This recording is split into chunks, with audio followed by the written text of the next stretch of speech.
censorship.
I've exhausted the batteries.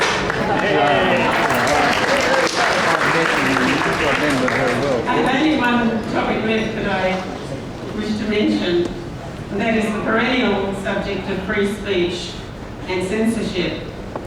As I've already mentioned, the right to free speech has been a cardinal policy of the CCL. In the early days, it was put in absolute terms. Our policy of blanket opposition to all forms of censorship was forged in a simpler and more innocent age. To us then, censorship meant the morality police protecting us from lewdness and from publications that spoke of sex. Myra Breckenridge, Lady Chatterley's Lover, The Group and many others. Myra Breckenridge was described by a district court judge as, quote, filthy, gaudy, lewd and disgusting. He said the book deals with the perverted behaviour of an aggressive homosexual. In 1970, an issue of Playboy sent to a Patrick Sayer was seized by customs. In 1971, James Baldwin's Another Country was banned. These were the censorship issues of the time. The guardians of our purity ensured that we were not exposed to books, films and plays that might have a tendency to deprave or corrupt. But how did they know? Somebody, of course, had to examine these dangerous publications.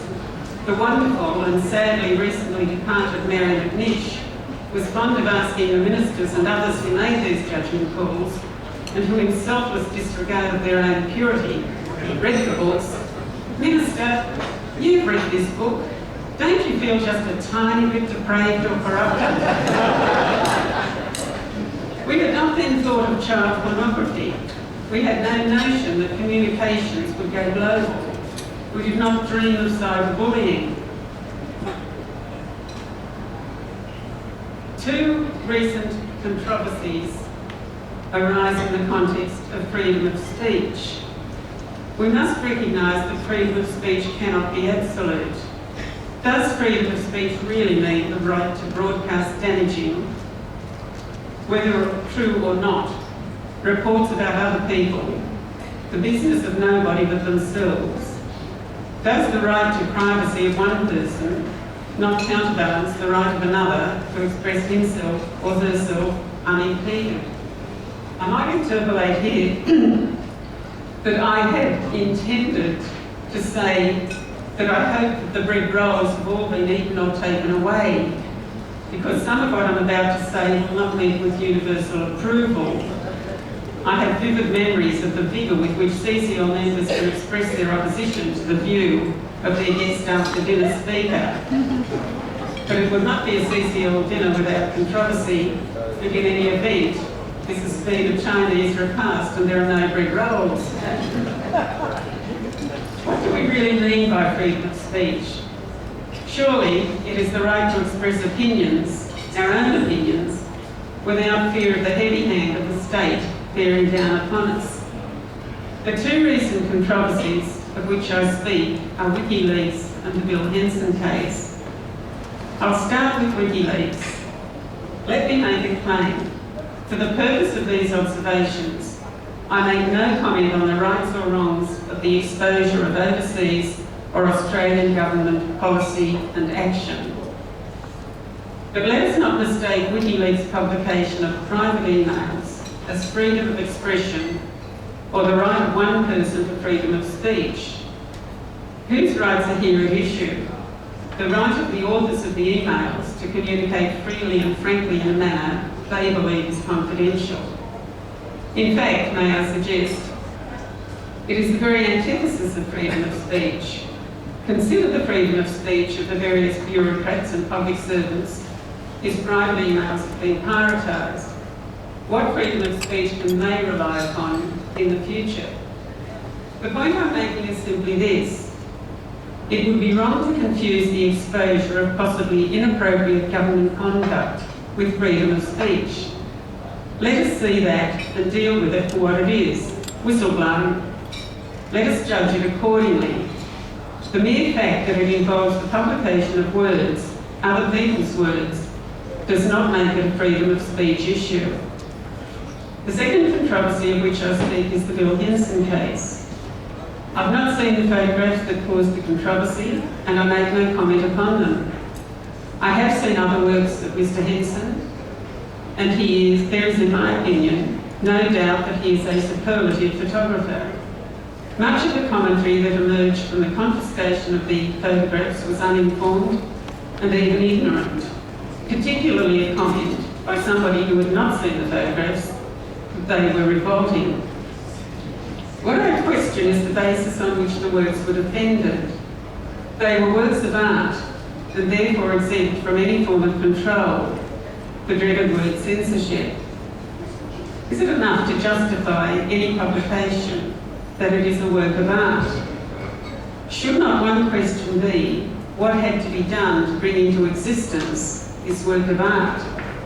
Perhaps the Holocaust could have given rise to significant works of art. Is that enough? I don't propose answers to these questions. I commend them as questions worthy of consideration. The debate about freedom of speech and censorship is not simple.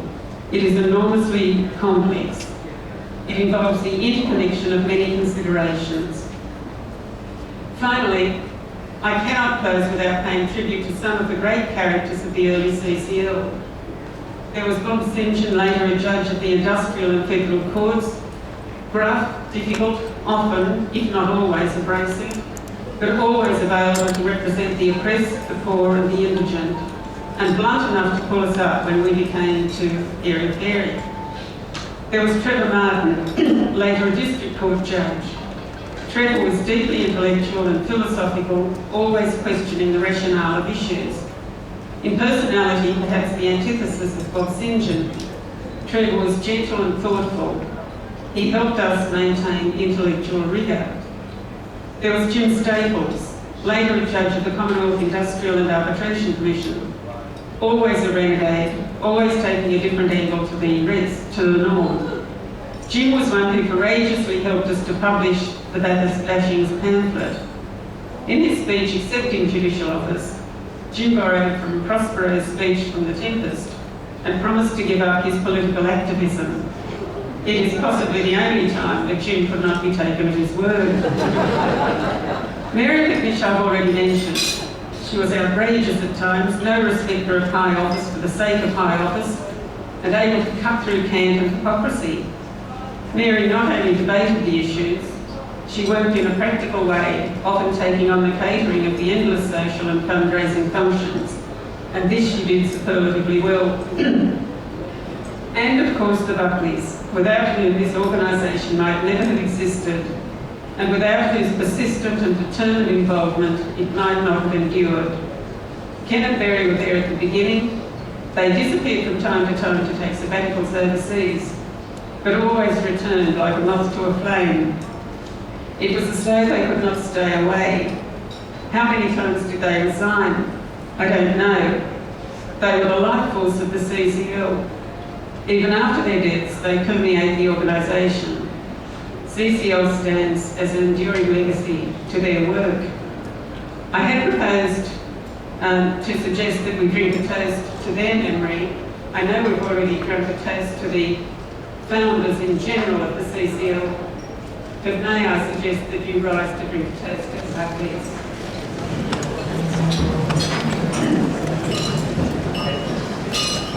Can I hear about this? Thank you.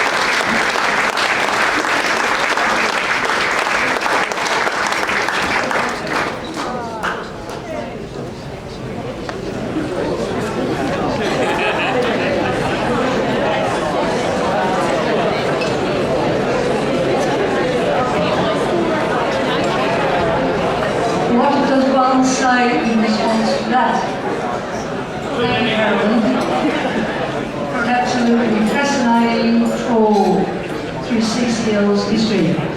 The people, the issues, the consensus and the conflicts, the successes and the failures, the prospects and the transformations. And along the 50-year-long run of the organisation's resilience and relevance. It's an extraordinary story, and Carolyn, you've done it justice.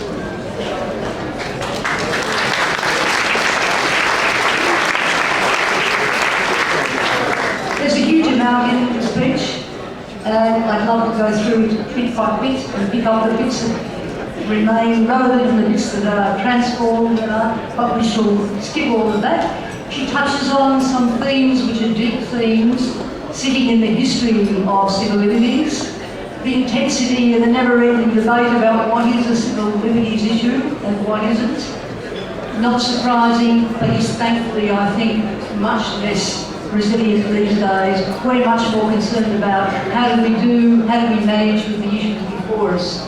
The whole transformation brought about by a much broader human rights perspective means that that is not the kind of issue it was then. She touches on a theme that fascinates me, I'm not a lawyer, and that's the perceived, I guess, the actual and perceived dominance of the legal profession in civil liberties bodies around the world. This at times has generated tensions over policy and, dare it be said, over power relations within the organisations. It is a significant theme in our history, but again, I think this is another issue which these days has lost any real virulence. I think the role of the legal profession in civil liberties in New South Wales and Australia remains strong and essential. But CCL's policy capacity and CCL's strategic capacity these days is hugely enriched with the active participation of many non-lawyers with different perspectives on achieving reform.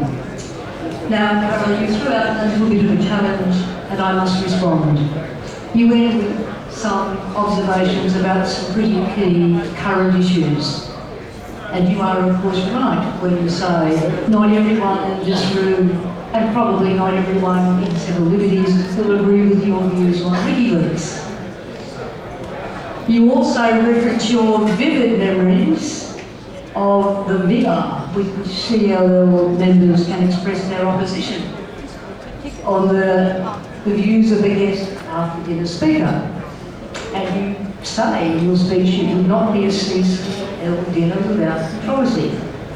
Well, perhaps I can open up the controversy by quoting from a longer policy resolution which we passed unanimously at the Civil Liberties AGM only 2 nights ago. And I will read just 2 bits of it.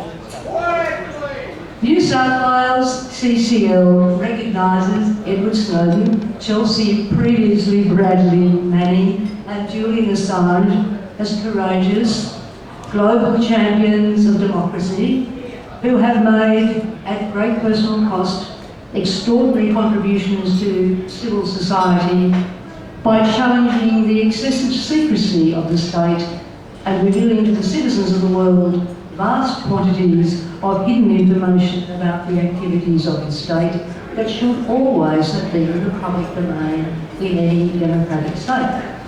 And I'll skip a few paras, and the last para of that positive resolution.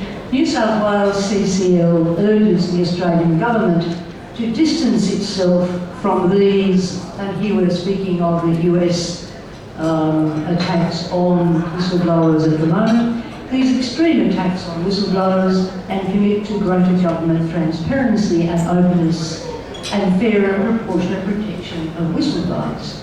So let the after-dinner debate begin. Carolyn, we were extraordinarily pleased when you accepted our invitation to speak at this anniversary event. We wanted someone who could speak with authority and with experience from the glory days and the difficult days of the organisation. You have done that spectacularly well. For long-standing members, and there are a lot of them here tonight, you will have aroused many strong memories. For younger people here tonight, you will have given them an insight into the history of a voluntary organisation which has played a huge role in protecting civil liberties and which has a huge challenge ahead of it. I ask you all to join with me in thanking Justice Carolyn Simpson for her grand address to the 50th anniversary of the New South Wales Council of Civil Liberties.